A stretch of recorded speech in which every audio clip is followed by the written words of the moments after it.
Hérna eru til dæmis sko að því að alveg maður sneytt vill frá fá því. með kaffinu stundum, eitthvað svona brúnt og gott sko, hérna eru brúnkur, svona brownies. Þessar eru æðislegar. Er það? Það er alveg bara algjört ljúfmeti. En hvað, ef maður hefur ekki bakað heima og maður er kannski á kaffihúsi, svo langar maður allt í einu í einhvern góðan móla með kaffinu. Þetta er bara mikill hausverkur. Já. Þá fæ ég mér bara kaffi. Þá er það bara kvöl og pína að sitja á kaffihúsi. Því að það er, við fórum einu svona inn í ísbúð og vinkona mín stökk út og ætlaði að kaupa ís og ég sagði, spurðu hvort það sé til sykurlaus ís. Og það var bara hlegið að henni í ísbúðinni. Þú veist, og þetta er ekki komið svona inn hérna.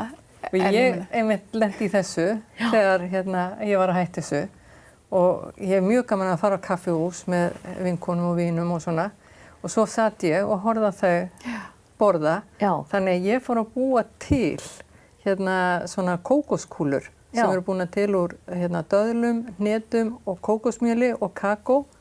Og svo var ég bara með í lítilli öskju með mér. Og fékkst með kaffibollann. Þannig ég pantaði kaffi, svo náði ég í mína kókoskúlur og borðaði þær með kaffinu. En því miður er sko 14 árum seinna ekki ennþá komið svona almennt. Nei. Þetta er alveg hausverkur sko. Það er alveg.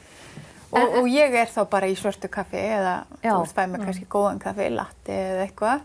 En ef þið farið út að borða, þurfið þið þá alltaf að spyrja, er sykur í þessum rétti eða þessum og hvað gerið þið þegar kemur að desertinum og allir eru að panta sér eftirrétt?